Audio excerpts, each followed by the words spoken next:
सध्या देशामध्ये जो युवकांचा पुढील भविष्य भारताचा आंदोलन सुरू आहे, यामध्ये राजकारण नाही, कसल्याही प्रकारचा राजकीय हेतू नसताना जवळजवळ दीड महिना झाले युवक त्या ठिकाणी आंदोलन करत आहेत। याची जाणीव ठेवून सोनम वांगचुक यांनी आपला प्राण प्रतिष्ठेला लावून आंदोलनात त्या ठिकाणी उपोषणाला बसले। पण हे भ्रष्टाचारी सरकार, गेंड्याचं कातडं नेसलेलं सरकार, हे अमित शहा आणि नरेंद्र मोदी यांनी पूर्ण लक्ष द्यायला तयार नाही। संपूर्ण जग लक्ष द्यायला लागलं, परंतु यांनी लक्ष द्यायला तयार नाही। म्हणून माननीय उद्धव ठाकरे साहेबांनी या आंदोलनाला पाठिंबा दिला आणि उद्धव साहेबांनी पाठिंबा जाहीर केल्या संपूर्ण देशातील सर्व राजकीय पक्ष, सामाजिक संघटना हे सर्व पाठिंबा द्यायला आहेत। म्हणून या केंद्र सरकारचा चोर सरकार, वोट चोर सरकार, पैसे चोर सरकार आता युवकांचा भविष्य चोरीचा मागा लागलेला आहे, त्याचा जाहीर निषेध आम्ही करतो। जय हिंद, जय महाराष्ट्र। देशातील तरुणांचा आवाज उठवणारे माननीय सोनम वांगचुक आज दिल्लीमध्ये अमरण उपोषण करत आहेत। गेले 20 दिवस झालं त्यांचा अमरण उपोषण चालू आहे, परंतु देशातील सगळ्या नागरिकांना त्यांची काळजी वाटत आहे।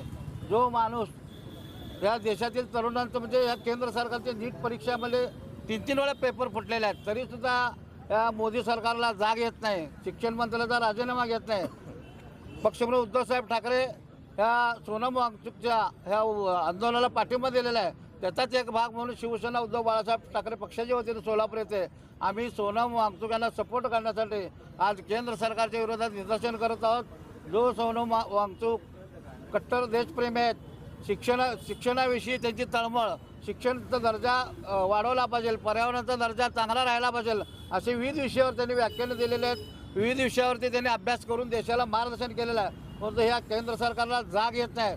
20 दिवस एखादा माणूस अमरण उपोषण करत असेल तर देशातील सर्व जनतेला आम्ही आव्हान करतो, या केंद्र सरकारच्या विरोधात ज्यांना काळजी नाही आहे, ज्या रामाच्या नावावर सत्तेत आले, हे भडवे रामाचे पैसे चोरत आहेत, रामाच्या गल्ल्यातले पैसे चोरत आहेत, त्यांना ह्या देशातील या जनतेने मतदान केलेलं आहे, ह्या जनतेचा तळतळाट लागणार आहे। आणि देशातल्या नागरिकांना, तरुणांना आम्ही आव्हान करतो शिवसेनेच्या वतीनं, तुम्ही बाहेर या आणि या सोनम वांगचुक यांच्या उपोषणाला पाठिंबा देण्यासाठी सगळ्यांनी सपोर्ट करूया। आमचे शिवसेना संपर्कप्रमुख माननीय सुषमाताई आंधळे सुद्धा काल दिल्लीमध्ये जाऊन त्यांना पाठिंबा व्यक्त केलेला आहे। सोनम वांगचुक हे शिक्षणाप्रती, निसर्गाप्रती समर्पित असलेलं व्यक्तिमत्व आहे। ज्या व्यक्तिमत्वाचा जागतिक स्वरूपात गौरव झालेला आहे, असे सोनम वांगचुक का उपोषणाला बसले तर नीटच्या 22 लाख विद्यार्थ्यांचं भवितव्य केंद्र सरकारच्या चुकीच्या धोरणामुळे टांगणीला लागलेलं आहे। अशा शिक्षण मंत्र्यांनी नैतिकता दाखवून राजीनामा द्यावा अशी अपेक्षा त्यांनी ठेवली होती, परंतु ही अपेक्षा पूर्ण होत नसल्याने ते उपोषणाला बसलेत। 20 दिवस झाले तरी हे निर्दयी सरकार, ज्याच्याकडे नैतिकता कसलीही शिल्लक नाही, या उपोषणाकडे बघायला तयार नाही। आणि जो माणूस या विद्यार्थ्यांसाठी तळमळीने उतरला आहे, त्यासाठी शिवसेना पक्षप्रमुख उद्धवजी ठाकरे यांनी या आंदोलनाला पाठिंबा दिला असून त्याचाच एक भाग म्हणून आज सोलापुरात सोनम वांगचुक यांच्या उपोषणाला आम्ही पाठिंबा दिलेला आहे।